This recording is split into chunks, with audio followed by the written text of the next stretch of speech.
Hey, how are you? My name's Hunter, and this is 5-Minute Comic Reviews.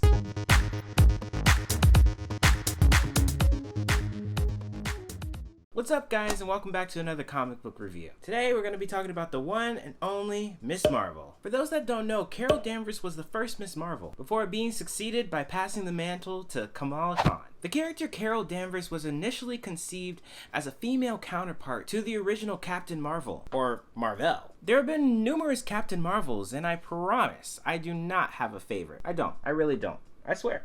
But that's a subject for another video. Carol Danvers first appeared in Marvel's Superheroes number 13 in March of 1968. Created by writer Roy Thomas and Gene Colan, Danvers was introduced as a non-superpowered officer in the United States Air Force after being caught in an explosion with Kree superhero the original Captain Marvel. Danvers gets superpowers as a result of this, which caused her DNA to merge with Captain Marvel. Danvers gained the power of superhuman speed and strength, endurance, stamina, and physical durability. She can also absorb different forms of energy and project it in photonic form. Like I mentioned earlier, Carol used several different code names since being introduced, like Warbird and the aforementioned Captain Marvel. But there is one particular alias that Carol takes on that I want to focus today, because it happens to be the title of the comic that we're talking about today.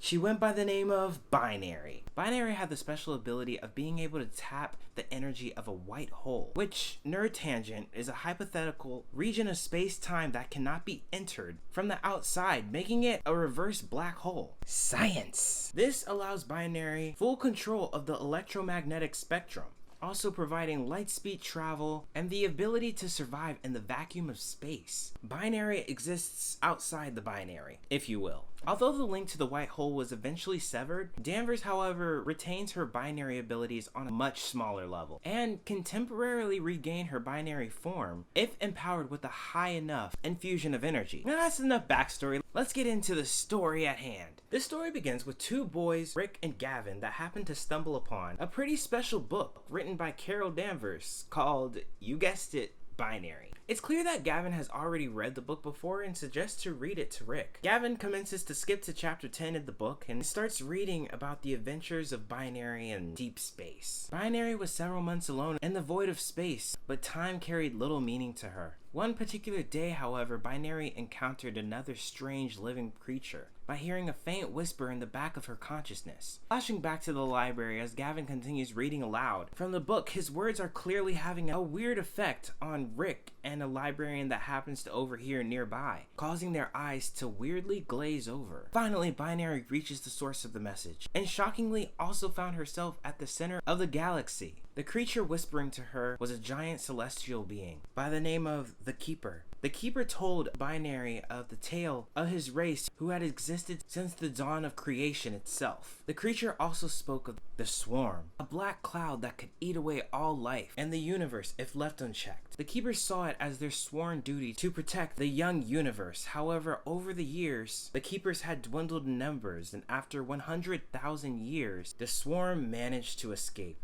Meanwhile, across town, Carol was having lunch with her boyfriend, Simon, who some may know as Wonder Man, when all of a sudden the enormous celestial being appears out of nowhere, completely dwarfing Manhattan. They also start to notice everyone around them under a spell and starting to pass out, with their eyes glazed over, similar to Rick and the librarian. Miss Marvel and Wonder Man attempt to take down the creature when they realize that the being was reciting words from the book that Carol wrote. After Wonder Man passed out along with the rest of the townspeople, Carol realized the recital of the book was coming from the city library. Carol flew faster than anyone could blink and was at the front door of the city library in no time at all. But once flinging open the library doors, she found herself in the vacuum of space, but however could hear Gavin talking to her. Frightened by this, Carol proceeded to ask Gavin several questions. Why is she in space? How can she hear him and not see him?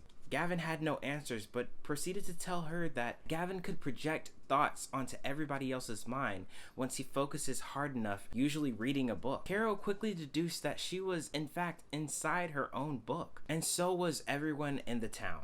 Carol wasn't affected and didn't pass out, however, because she was the one that wrote the book. And since she wrote the book and had already experienced the events that took place within it, knew what was coming around the corner, the swarm. Carol was able to convince Gavin to imagine her turning into the Force binary. Once retaking the binary form, Carol was able to go supernova and destroy the swarm once and for all. With the swarm being destroyed, Carol and Gavin were back out of the book and realized the other members of the town and inside the library were starting to wake up from the coma that Gavin indirectly induced. After many questions, Carol quickly realized that Gavin could create the own reality that he wanted by just thinking it. Not dissimilar to a certain witch that gets a name drop toward the end of the book, which I absolutely loved. All in all, the day was saved, and that was it for the story. I'm a big fan of Captain Marvel and Miss Marvel that came before her, and I strongly recommend picking up this issue of Miss Marvel. It was a wild ride. But this has been 5-Minute Comic Reviews. I've been Hunter the Nerd Guru. Thanks for watching if you made it this far. Don't forget to drop some likes down there, maybe subscribe, and leave some comments to suggest any comics you'd like to see me review in the future. But till next time, guys, stay super and I love you. Goodbye.